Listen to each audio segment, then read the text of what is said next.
اعوذ باللہ من الشیطان الرجیم من ہمزہ ونفخہ ونفثہ وإنک لعلی خلق عظیم، اور یقیناً اے نبی آپ عظیم خلق پر ہیں۔ محترم بزرگوں، بھائیوں اور عزیزوں، 29ویں پارے میں سے سورۃ القلم کی ایک آیت میں نے آپ کے سامنے پڑھی ہے۔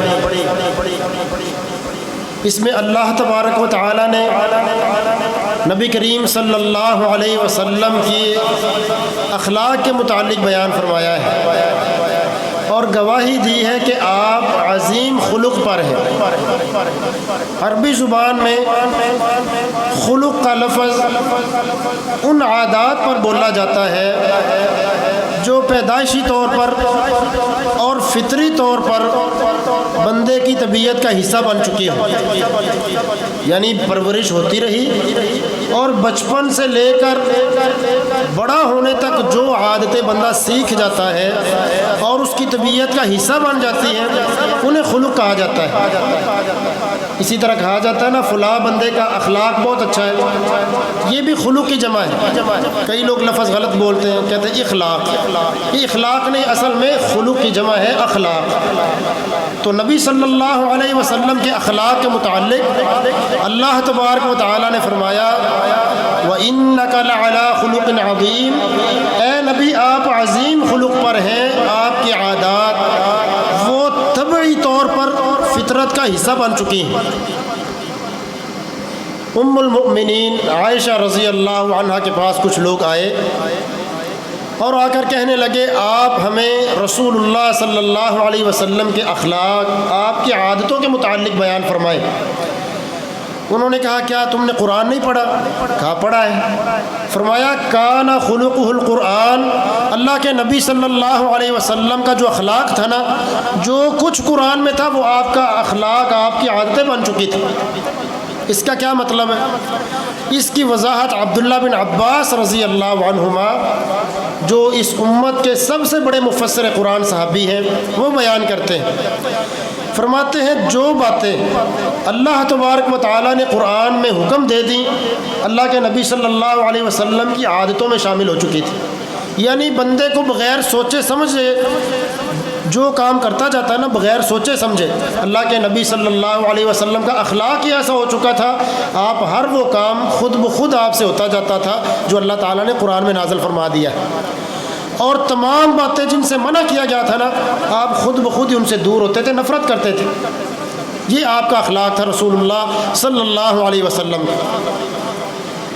کئی لوگ اخلاق سے مراد یہ لیتے ہیں کہ اچھی طرح بول لینا، اچھے طریقے سے مل لینا، بس یہی اخلاق ہے، بات اچھے طریقے سے کر لینا۔ یہ تو بڑا محدود اور تھوڑا سا مفہوم ہے۔ نبی صلی اللہ علیہ وسلم کا اخلاق دنیا کے ہر معاملے میں سب سے بہتر اور عظیم تھا۔ اپنے گھر کے متعلق فرمایا، ام المؤمنین عائشہ رضی اللہ عنہ فرماتی ہیں اللہ کے نبی صلی اللہ علیہ وسلم کی اپنی ذات جو تھی نا وہ اتنی شاندار تھی، کبھی کسی سے بدلہ نہیں لیتے تھے۔ من تقم رسول اللہ صلی اللہ علیہ وسلم، اللہ کے نبی صلی اللہ علیہ وسلم نے اپنے نفس کے لیے کبھی انتقام نہیں لیا۔ آپ پر زیادتی لوگ کر جاتے، آپ کے دانت مبارک شہید ہو گئے، سجدے میں تھے، آپ کے اوپر وہ اونٹ کے جو بچہ دانی ہوتی ہے نا جو جسے اوجری کہا جاتا ہے وہ اوپر پھینک دی گئی تو بیٹی نے اٹھا دی، کبھی انتقام نہیں لیا۔ بے شمار اس طرح کے واقعات ہیں، لوگوں نے آپ پر زیادتی کی، اللہ کے رسول صلی اللہ علیہ وسلم نے اتنا معاف کیا، ایک یہودی عورت نے زہریلا گوشت زہر ڈال کے کھلا دیا، اس کو کچھ نہیں کہا، معاف کر دیا۔ اور گھر والوں کے معاملے میں کتنا اچھا اخلاق تھا، خود بیوی گواہی دے رہی، سب سے معتبر گواہی تو وہی ہے نا جو گھر والی دے کہ میرا خاوند میرے ساتھ ایسا رہتا ہے۔ آپ نے حکم دیا خیرکم خیرکم لأہلی، تم میں سب سے بہتر وہ بندہ ہے جو اپنے گھر والوں کے لیے بہتر ہے۔ خود بھی فرمایا وَأَنَا خَيْرُكُمْ لِأَهْلِي، میں تم میں سب سے زیادہ بہتر میں اپنے گھر والوں کے لیے ہوں۔ ام المؤمنین سے پوچھا کہ آپ کس طرح بہتر ہیں؟ فرماتی ہیں کہ آپ گھر آتے كَانَ فِي مِحْنَةِ أَهْلِ، جو گھر والی کے کرنے کے کام ہوتے ہیں نا آپ اس کے اندر بھی شریک ہو جاتے۔ اور ان کی وضاحت کی، کان یخیط ثوبا، کپڑا خود سلائی کر لیا کرتے، جوتا خود وہ رفو کر لیا کرتے، جتنے کام ہوتے تھے رسول اللہ صلی اللہ علیہ وسلم گھر کے کرتے رہتے، بکری کا دودھ خود دو لیا کرتے۔ فَإِذَا حَضَرَتِ الصَّلَاةُ خَرَجَ إِلَى الصَّلَاةِ، لیکن جب اللہ کی طرف سے بلاوا آتا نا، پھر گھر کے بھی سارے کام چھوڑ دیتے اور نماز کے لیے تشریف لے جاتے۔ اور آپ صلی اللہ علیہ وسلم کتنا خیال اپنے گھر والوں کا۔ حضرت عائشہ فرماتی ہیں مجھے اتنی غیرت کبھی نہیں آتی تھی جتنی غیرت خدیجہ رضی اللہ عنہ کے بارے میں آتی تھی۔ فوت ہو گئی، اللہ کے نبی پھر بھی ان کا خیال رکھا کرتے تھے۔ کوئی جانور ذبح کرتے تو خدیجہ کی جو سہیلیاں تھیں نا، اس کے تعلق والیاں، ان کو تلاش کرتے اور ان کے گھروں کے اندر گوشت کے تقسیم کیا کرتے، گھروں میں گوشت بھیجا کرتے۔ یہ نبی صلی اللہ علیہ وسلم کا تعامل گھر کے اندر تھا۔ فرماتی گھر والے کھانا پکا دیتے، ما عاب رسول اللہ صلی اللہ علیہ وسلم طعاما قط، اللہ کے نبی نے کبھی کسی کھانے میں عیب نہیں نکالا، کبھی بھی عیب نہیں نکالا۔ ان اشتہاہ اکلا، پسند ہوتا تو کھا لیتے، والا ترک، ورنہ چھوڑ دیتے، ہاتھ کھینچ لیتے تھے، یہ نہیں کہتے تھے یہ کھانا اچھا نہیں بنا، یہ اس طرح کا ہے میری پسند کا نہیں، چھوڑ دیتے تھے۔ سمجھدار بندہ وہ خود ہی سمجھ جاتا کہ رسول اللہ صلی اللہ علیہ وسلم نے کھانے سے ہاتھ کھینچ لیا، آپ کو پسند نہیں آیا، منہ سے عیب نکال کر کہتے ہو کہ کھانا مجھے پسند نہیں آتا، تمہارا کھانا اس طرح کا۔ رسول اللہ صلی اللہ علیہ وسلم ایسا نہیں کرتے تھے۔ اور جب اصلاح کرنی ہوتی یہ نہیں کہتے تھے کہ فلاں بندے نے یہ کام کر دیا، فلاں بندے نے یہ خرابی کر دی ہے، سب کے سامنے بھی عزت کرتے ہو، کہتے اللہ کے نبی نے یہ نہیں کرتے تھے، نہ گھر میں کرتے نہ صحابہ میں ایسا کرتے تھے۔ لم یکن رسول اللہ صلی اللہ علیہ وسلم یقول ما بال فلان یقول، اللہ کے نبی کبھی ایسا نہیں کرتے تھے صلی اللہ علیہ وسلم کہ فلاں بندے کا کیا حال ہے، فلاں بندے کا کیا معاملہ ہے، وہ ایسی ایسی باتیں کیوں کرتا ہے۔ ولکن یقول ما بال اقوام یقولون کذا وکذا، کہتے تھے تو یہ کہا کرتے تھے کچھ لوگوں کا کیا حال ہے، کچھ لوگ ایسا کیوں کرتے ہیں، نام نہیں لیا کرتے تھے۔ اس میں جس کا معاملہ ہوتا وہ اپنی اصلاح بھی کر لیتا اور نبی صلی اللہ علیہ وسلم اس کی عزت بھی قائم رکھ لیتے تھے۔ اللہ اکبر۔ ایک بندے کو زکوٰۃ وصول کرنے کے لیے بھیجا جس کا نام ابن اللتبیہ تھا، وہ آیا اور کہا اللہ کے رسول یہ تو زکوٰۃ کا مال ہے اور یہ مجھے لوگوں نے تحفے دیے ہیں۔ تو اس کو اکیلے کو مخاطب کر کے کہہ دیا اگر تو اپنے ماں کے گھر میں بیٹھا رہتا تو ہم دیکھتے تھے تجھے کیسے یہ تحفے ملتے ہیں۔ اکیلے کو نصیحت کر دی، پھر ممبر پر کھڑے ہو گئے، کیونکہ عامل گورنر تو بڑے بھیجتے تھے، لوگوں کی اصلاح بھی مقصود تھی۔ ممبر پر کھڑے ہوئے، خطبہ دیا، وحمد اللہ واثنى علیہ، اللہ کی حمد اور تعریف کی، اور فرمایا ما بال اقوام، کچھ لوگوں کا کیا حال ہے کہ ہم انہیں زکوٰۃ وصول کرنے کے لیے بھیجتے ہیں اور وہ کہتے ہیں کہ یہ تو آپ کا مال ہے زکوٰۃ کا اور یہ مجھے تحفہ ملا ہے۔ فرمایا ہم دیکھتے کہ وہ لوگ اپنے گھروں میں بیٹھے رہتے پھر ان کے پاس تحفے آتے۔ ممبر پر کھڑے ہو کر رسول اللہ صلی اللہ علیہ وسلم نام لے کر لوگوں کی اصلاح نہیں کرتے تھے کہ کہیں بندہ اپنی اصلاح کرنے کے بجائے وہ بدک جائے اور اپنی بے عزتی محسوس کرتے ہوئے وہ متنفر ہو جائے، ایسا نہیں کیا کرتے تھے۔ آج ہماری میٹنگ میں، ہماری مجلس میں ہم 8-10 بندے ہوں، ان میں ایک نگران ہے، مالک ہے، وہ صاحب اقتدار ہے، وہ نام لے لے کر بندوں کو بے عزت کرنا شروع کر دیتا ہے۔ نبی صلی اللہ علیہ وسلم کا فعل ایسا نہیں تھا۔ اور گھر والوں کے ساتھ ساتھ ہمسایوں کا کتنا خیال کرتے۔ حضرت عائشہ فرماتی ہے 3 دفعہ اللہ کے نبی نے قسم کھائی، فرمایا واللہ لا یؤمن، واللہ لا یؤمن، واللہ لا یؤمن، اللہ کی قسم وہ بندہ مومن ہے ہی نہیں۔ 3 دفعہ یہ فرمایا۔ صحابہ نے کہا یا رسول اللہ کس کے متعلق اتنے سخت الفاظ؟ آپ نے فرمایا من لا یؤمن جارہ بوائق، وہ شخص جس کا ہمسایہ اس کی شرارتوں سے، اس کی تکلیفوں سے، اس کی پریشانیوں سے امن میں نہیں ہے نا، پریشان رہتا ہے، فرمایا یہ بندہ ایمان والا ہی نہیں۔ ام المؤمنین کہتی اللہ کے نبی نے پڑوسی کے بارے میں اتنی تاکید کی، ہمیں ڈر لگ گیا کہ کہیں وراثت کے اندر بھی اس کا حصہ نہ شامل کر دیا جائے۔ گویا جس طرح اپنے بھائی کا، اپنی بہن کا، اپنے سگے رشتہ داروں کا خیال جس طرح بندہ وراثت میں کرتا ہے، اس طرح خیال کیا کرتے، ہمیں ڈر لگتا تھا وراثت میں حصہ نہ مل جائے۔ آج ہمارے دکان کے ساتھ والا، ہمارے گلی محلے والا، ہمارے گھر کا پڑوسی، ہمارا اس کے ساتھ کیا یہ معاملہ ہے جو رسول اللہ صلی اللہ علیہ وسلم کا تھا؟ اور صحابہ کے ساتھ کتنا شاندار معاملہ۔ مسجد میں آتے جریر بن عبداللہ بجلی رضی اللہ عنہ فرماتے ہیں کہ رسول اللہ صلی اللہ علیہ وسلم جب بھی مجھے دیکھا کرتے اللہ یبتسم، اللہ کے نبی مسکرانا شروع کر دیا کرتے تھے۔ جب بھی مجھے دیکھا نبی صلی اللہ علیہ وسلم مسکرانا اور ہنسنا شروع کر دیتے، کھلے چہرے کے ساتھ ملتے۔ ایک دفعہ مسجد میں بیٹھے ہیں، عبداللہ بن عمر رضی اللہ عنہ کہتے کہ عبداللہ بن سلام رضی اللہ عنہ پہلے یہودی عالم تھے، بعد میں مسلمان ہو گئے۔ کہتے آئے اور آ کر اللہ کے نبی صلی اللہ علیہ وسلم کا چہرہ مبارک دیکھا اور دیکھنے کے ساتھ ہی کہنے لگے انہ لیس بوجہ کذب، اللہ کے نبی کا چہرہ یہ تو چہرہ ہی ایسا جو کسی جھوٹے بندے کا چہرہ نہیں ہو سکتا۔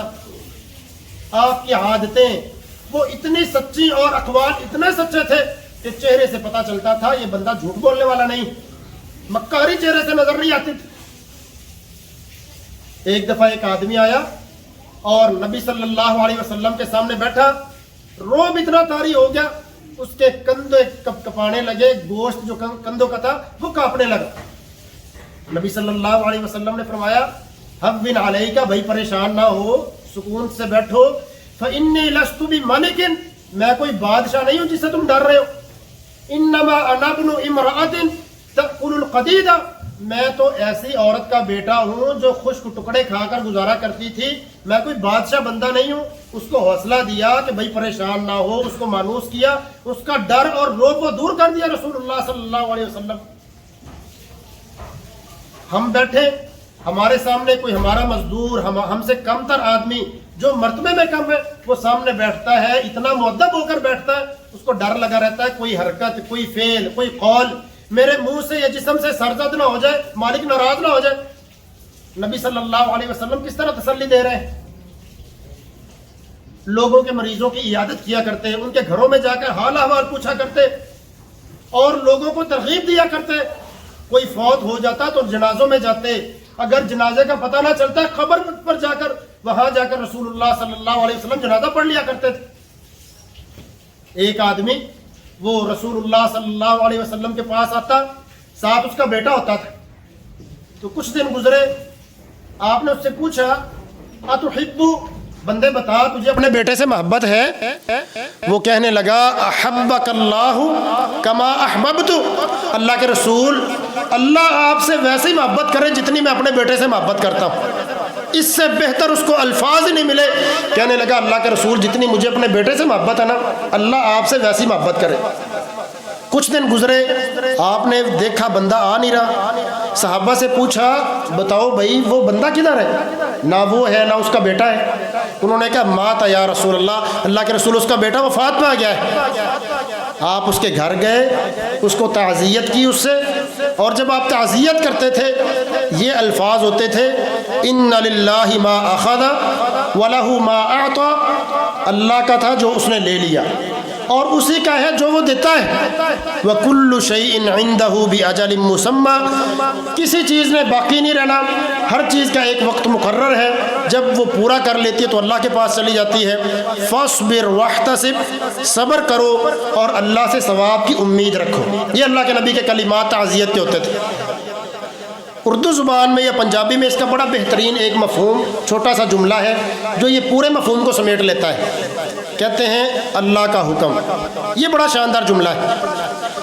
تو نبی صلی اللہ علیہ وسلم اس کے پاس آئے اور آ کر کہا، تسلی دی اور ساتھ ہی کہا الا تحب ان تأتی بابا من ابواب الجنہ یسعی ویفتح لک، بھائی بتاؤ کیا تم پسند نہیں کرتے کہ کل قیامت کے دن جنت کے دروازوں میں سے کسی دروازے پر جاؤ اور وہ دوڑتا ہوا آ کر جلدی سے تمہارے لیے دروازہ کھول دے؟ پسند کرتے ہو یا نہیں کرتے؟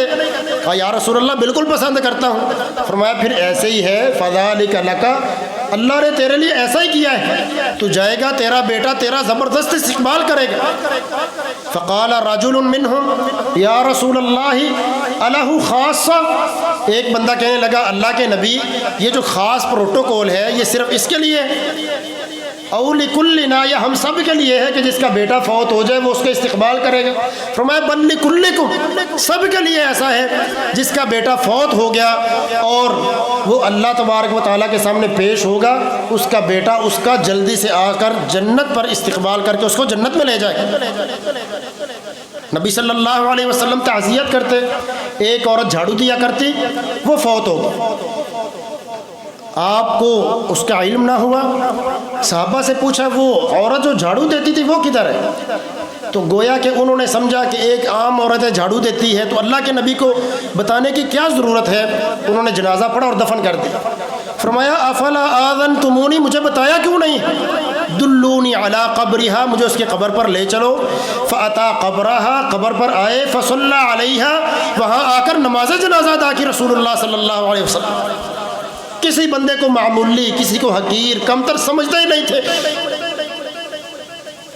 ایک بندہ یہودی لڑکا تھا، لڑکوں کے ساتھ، بچوں کے ساتھ کیا معاملہ تھا؟ ایک بچہ وہ رسول اللہ صلی اللہ علیہ وسلم سے ملا کرتا، تو ایک دفعہ بیمار ہو گیا، آپ گھر میں تشریف لے گئے، حال چال پوچھا اور اسے کہا بھائی کلمہ پڑھ کر مسلمان ہو جاؤ۔ فنظر الی ابیہ، وہ اپنے باپ کی طرف دیکھنے لگا۔ اب یہود کا معاملہ یہ تھا، وہ اللہ کے نبی کو سچا نبی مانتے تھے، اس وجہ سے ایمان نہیں لائے تھے کہ پہلے تمام انبیاء وہ بنی اسرائیل میں آ رہے تھے، یعقوب علیہ السلام، یوسف علیہ السلام، موسیٰ، عیسیٰ علیہ السلام، تمام انبیاء یہاں سے تھے، جبکہ نبی کریم صلی اللہ علیہ وسلم یہ بنی اسماعیل سے، ابراہیم علیہ السلام کے دوسرے بیٹے کی نسل سے آ گئے۔ حسد اور دشمنی کی وجہ سے کہ تمام انبیاء کی طرح یہ نبی محمد صلی اللہ علیہ وسلم ہماری نسل سے کیوں نہیں آیا، ایمان لانے سے انکار کر دیا۔ تو اس نے اپنے باپ کی طرف دیکھا، خود وہ باپ ایمان نہیں لایا، بیٹے کو کہنے لگا اطیع ابا القاسم، ابو القاسم صلی اللہ علیہ وسلم کی بات مان لو۔ وہ اس لڑکے نے کلمہ پڑھا اور مسلمان ہو گیا، ساتھ ہی اس کی روح وہ پرواز کر گئی۔ آپ نے فرمایا الحمدللہ الذی انقذہ من النار، سب تعریف اللہ کی ہے جس نے اس لڑکے کو آگ سے محفوظ کر لیا، بچا لیا۔ گھروں میں جا کر یہودی بچے کا آپ صلی اللہ علیہ وسلم نے اس کا حال چال پوچھا، اس کی بیمار پرسی کی اور اس کا اثر کتنا ہوا، بچہ فوراً مسلمان ہو گیا، اس کے ابا نے بھی اس کو منع نہیں کی۔ یہ اخلاق تھا رسول اللہ صلی اللہ علیہ وسلم کا۔ اور حوصلہ کتنا، محمود بن ربیع، صحیح بخاری میں ہے، محمود بن ربیع رضی اللہ عنہ کہتے ہیں کہ نبی صلی اللہ علیہ وسلم کی بچوں کے ساتھ کیا شفقت تھی۔ کہتے ہمارے گھر میں آئے، ایک ڈول میں پانی تھا، آپ نے منہ میں بھرا اور میرے منہ کے اوپر محبت سے کلی پھینک دی۔ صحابہ جب ان سے بیان کرتے ہیں نا حدیث، کہتے ہمیں محمود بن ربیع نے یہ حدیث بیان کی، وَهُوَ الَّذِي مَجَّ فِي وَجْهِهِ رسول اللہ صلی اللہ علیہ وسلم، یہ وہ صحابی ہے جس کے چہرے پر اللہ کے نبی نے کلی پھینکی تھی۔ ان کی پہچان بن گئی کہ نبی صلی اللہ علیہ وسلم نے ان کے چہرے پر کلی مبارک پھینکی تھی۔ محبت والا معاملہ ہے نا۔ آج ہم میں سے کون ہے جو بچوں کے ساتھ ایسا معاملہ کرتا ہے؟ انس کہتے ہیں اللہ کے نبی نے محبت سے میرے گال پر ہاتھ پھیرا، مجھے ابھی تک اس کی ٹھنڈک محسوس ہوتی ہے۔ سبحان اللہ۔ ایک دفعہ بیٹھے تھے، کوئی بھی موسم کا نیا پھل آتا سب سے پہلے آپ بچوں کو دیا کرتے، اس کے بعد بڑوں کو دیتے۔ ایک مجلس میں تھے، وہاں ابو بکر بھی تھے، عمر بھی تھے رضی اللہ عنہما، اور جلیل القدر بڑی عمر کے صحابہ تھے۔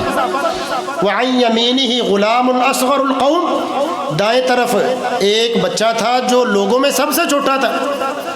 والاشیاخ عن یساری، بائیں طرف بڑے بڑے بزرگ صحابہ بیٹھے تھے۔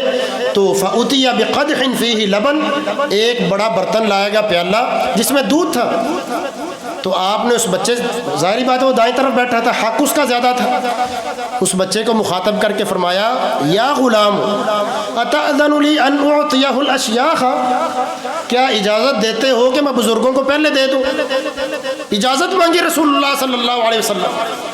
دو جہانوں کے سردار، جو کام کرے پوچھنے والا، صحابی میں اعتراض والا بندہ کوئی نہیں، پوچھ رہے ہیں اتأذن لی یا غلام، لڑکے اجازت دیتے ہو ان اعطیہ الاشیاخ، کہ حق تمہارا ہے میں بڑوں کو پہلے دے دوں؟ اب سمجھ آتی، لڑکا بڑا سمجھدار آدمی تھا، کہنے لگا لا اوثر بفضل منکم احدا یا رسول اللہ، اللہ کے رسول آپ کا بچا ہوا ہو اور میں کسی اور کو ترجیح دوں، میں ایسا نہیں کرتا۔ فَأَعْطَاهُ إِيَّاهُ، اللہ کے نبی نے اسی کو پیالہ پکڑا دیا اور اس نے پی لیا، جو بچا پھر باقیوں کے اندر وہ دے دی۔ یہ معاملہ تھا رسول اللہ صلی اللہ علیہ وسلم کا بچوں کے ساتھ۔ ہماری مجلس ہے، ہم دیکھیں بھائی بڑا شیخ الحدیث بیٹھا، پوچھے بغیر دائیں طرف کوئی ہے یا نہیں ہے، اسی کو ہی دینا ہے۔ نبی صلی اللہ علیہ وسلم کی مجلس سے زیادہ عزت والی مجلس کوئی ہو سکتی ہے؟ اس سے بڑی پروٹوکول والی مجلس کوئی نہیں۔ ہمارا کوئی چھوٹی سی پروٹوکول والی مجلس کوئی مہمان آ جائے، ہم بھول جاتے ہیں کہ ہمارے دائیں طرف حق اس کا زیادہ جو یہاں بیٹھا ہے۔ انس رضی اللہ عنہ فرماتے ہیں میں بچہ تھا، میری والدہ نے مجھے اللہ کے نبی صلی اللہ علیہ وسلم کی خدمت کے لیے وقف کر دیا۔ 10 سال میں نے خدمت کی۔ فما قال علی اف قط، بڑی مشہور حدیث، فرمایا مجھے اف نہیں کہا، اف کا معنی چوں چرا تک بھی نہیں کی۔ ولا قال علی لما فعلت، کبھی یہ نہیں کہا تو نے یہ کام کیوں کیا ہے۔ ولا اللہ فعلت، کبھی یہ بھی نہیں کہا کہ یہ کیوں نہیں کیا، جو ہو گیا ٹھیک ہے، جو نہیں کیا پھر بھی ٹھیک ہے۔ اور حوصلہ کتنا رسول اللہ صلی اللہ علیہ وسلم کا ان لوگوں کے ساتھ، خاص طور پر جنہوں نے آپ کو بڑی تکلیفیں دی۔ عبداللہ بن مسعود رضی اللہ عنہ فرماتے ہیں، صحیح بخاری کے الفاظ ہیں، کأنی انظر الی النبی صلی اللہ علیہ وسلم یحکی نبی من الانبیاء، میں اللہ کے نبی صلی اللہ علیہ وسلم کو دیکھ رہا تھا، آپ انبیاء میں سے ایک نبی کا واقعہ بھی بیان کر رہے تھے۔ ضربوہ، لوگوں نے اس کو مارا، فأدموہ، اتنا مارا کہ اس کو خون کے اندر، اس کو خون و خون جسم اس کا کر دیا، خون بہنے لگا۔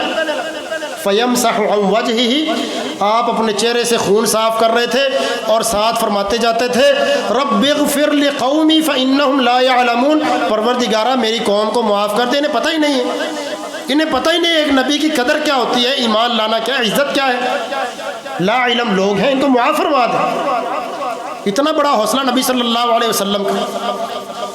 ابو العاص نبی صلی اللہ علیہ وسلم کا داماد، آپ کی بیٹی زینب سے اس سے نکاح کیا تو زینب مسلمان ہو گئی۔ جب کچھ قیدی مکہ سے مدینہ کے اندر آئے تو مکہ والوں نے کچھ مال بھیج کر فدیے کے طور پر کہ ہمارے قیدیوں کو چھوڑ دیں۔ جو آپ کی بیٹی زینب تھی ابھی مسلمان ہی تھی، وہ مسلمان تھی، جو ابو العاص تھا مسلمان نہیں ہوا تھا، اس کے پاس ایک ہار تھا جو ان کی ماں خدیجہ رضی اللہ عنہا نے ان کو دیا تھا، اس نے وہ فدیے کے اندر بھیج دیا۔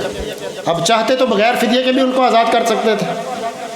صحابہ کے اندر وہ ہار لے کر آئے، فرق علیہ رقۃ شدیدہ، اتنی رقت اور اتنا دل نرم ہوا گویا رونے کے قریب ہو گیا نبی صلی اللہ علیہ وسلم۔ بیٹی وہ اپنے خاوند کو آزاد کرنے کے لیے کر رہی اور ہار بھی وہ جو آپ کی بڑی محبوب بیوی کا تھا۔ صحابہ سے اجازت لے، فرمایا اگر تم اجازت دو تو اس کو اس ہار کی وجہ سے کسی اور وجہ سے آزاد کر دے، ہار واپس کر دے اور اس کے خاوند کو بھی آزاد کر دے۔ صحابہ نے کہا یا رسول اللہ آپ کیا بات کرتے ہیں، پوچھنے کی ضرورت ہی نہیں، وہ تو جانیں فدا کرنے والے تھے۔ آپ نے آزاد کیا، ساتھ اس سے وعدہ لے لیا کہ بھائی ایک نبی کی بیٹی وہ کافر کے نکاح میں نہیں رہ سکتی، وعدہ لیا کہ جا کر تم زینب کو آزاد کر دو گے۔ زید بن ثابت اور ایک انصاری بندے کو بھیجا کہ جاؤ جا کر زینب کو وہاں سے لے آؤ، وہ لے کر مدینہ کے اندر آ گئے۔ یہ حوصلہ تھا رسول اللہ صلی اللہ علیہ وسلم کا کہ صحابہ کرام سے وہ اجازت جس کی ضرورت بھی محسوس نہیں کرتے تھے وہ بھی لیا کرتے تھے۔ مکہ والوں نے آپ کو شیب ابی طالب کے اندر بند کر دی، بائی کاٹ، معاشی بائی کاٹ، کھانا پینا یہاں سے نہیں جائے گا، کسی چیز کی جو بھی ضرورت ہو سکتی ہے نا زندگی کے لیے وہ ساری بند کر دی، میل ملاپ وہ بھی بند کر دی۔ خود اپنی حالت بھی مکہ والوں کی یہ ہو گئی، حتیٰ اکل العظام، وہ اللہ تعالیٰ نے بارش روک لی۔ جب بارش رکی تو ہر طرف قحط پڑ گیا، ہڈیاں کھانے لگے، مردار کھانے لگے، بعض روایتوں میں پتے کھا گئے۔ آدمی ان میں سے آسمان کی طرف دیکھتا تو کمزوری اور بھوک کی وجہ سے اس کو دھواں نظر آتا تھا۔